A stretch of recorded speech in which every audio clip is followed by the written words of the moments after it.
I froze, covered in salad, pinned in the harsh glare of 20 pairs of eyes.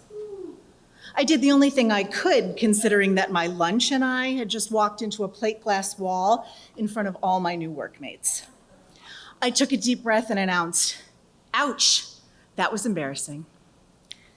There was a time when I would lie awake at night, reliving such a graceless performance over and over, wallowing in the shame of it, imagining how my clumsiness at the US robotics orientation lunch would forever doom my career. What I came to later, while icing my forehead, was that owning up to the shame of my misadventure reduced its half-life. It was a stunning realization. There are days when I long for my childhood swagger, that bold certainty that everything was within my reach. Friends, Olympic figure skating glory, and a huge career on stage and screen. 7-year-old Hope was always the last kid home from school because she would pirouette down the sidewalk, one eye on the street looking for the talent scout that would just happen to drive by.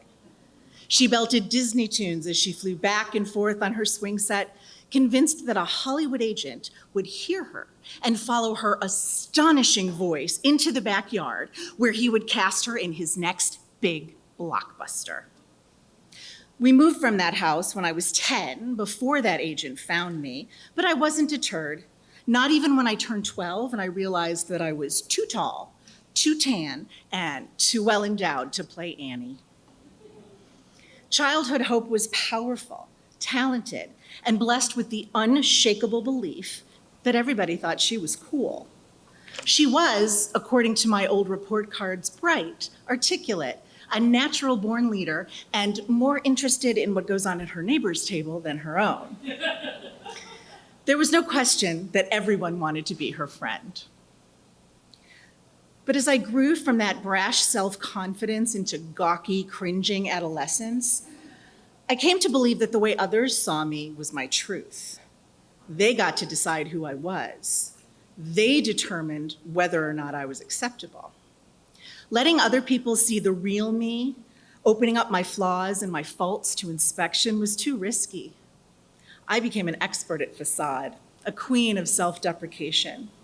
The external shell I built was bold and confident, but it was engineered with a shame spiral early detection warning system in order to short circuit any and all actions that might not conform to cool kid normal. This is how I went out into the world. I carried that fear into my adulthood, and I wasted precious time and energy shutting myself off to the important connections and intimacy that are the purpose of living.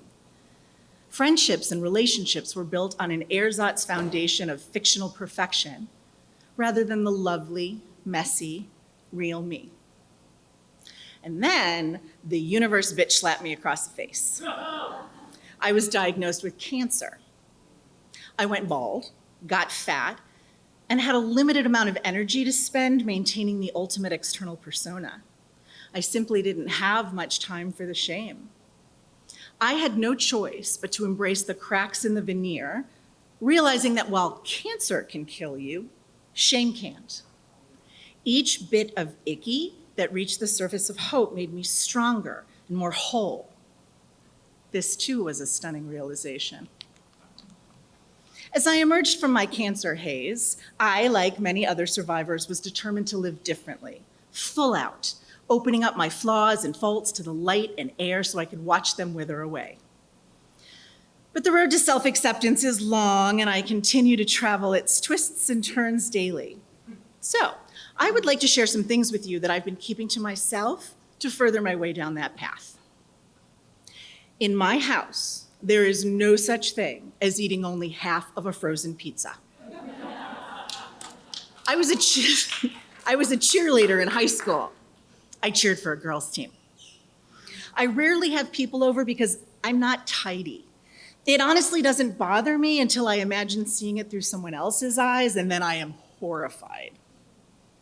I wear 2 silicone prosthetics in the right cup of my bra because my lumpectomy and post-cancer weight gain has left me incredibly lopsided.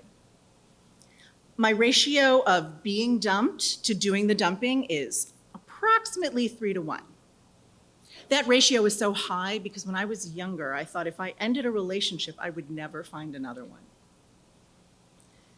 It's really hard to be the fat one in a family of slim, fit people who fetishize thinness. My life coaching business failed. I'm a great coach, but the fear of selling myself paralyzed me. I burned through my savings and had to get a real job. I never had kids. I waited too long, and then cancer robbed me of my fertility. Sometimes I grieve for that as if someone has died. I pretend that I love being single because it's too hard to admit that I want something I might never find. Cancer changes you.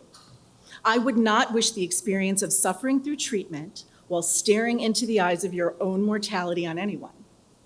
My survival was 80% luck and 20% showing up for chemo. And I had to dig so deep for that 20%. But I'm grateful. Cancer demolished my carefully crafted shell and irrevocably altered the lens through which I see myself. Here's another list of things I know to be true. I am famous for my chocolate chip cookies.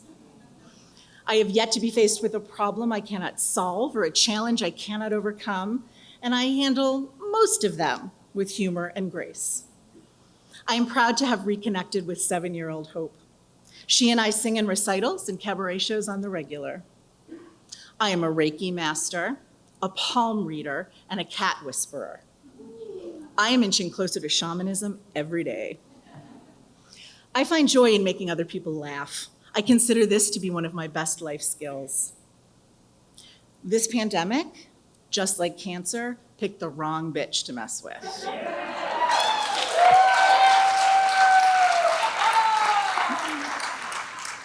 The older I get, the pickier I become. I like my steak rare, my Scotch single malt, and my men feminist. I am an amazing life coach, whether or not I get paid for it. I may not be a mother, but I love my nieces as if they were my own, and I make sure they know it. I am proud to say I am becoming more like my mother every day.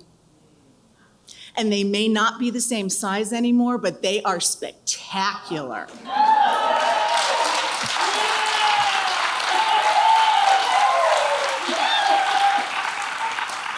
While I can't reclaim young Hope's pure self-conviction, I have rewritten my adult manifesto. I am beautifully flawed, incredibly imperfect, stunningly human, and sometimes I trip over nothing when I walk down the street.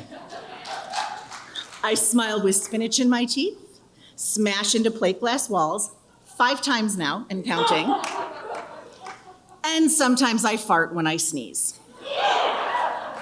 I am 55 years old and single, and I'm afraid that no one will ever love me again. It's my truth, and I claim it, because I don't care what anyone else thinks. I get to decide what is lovable about me, and I say all of it. Thank you.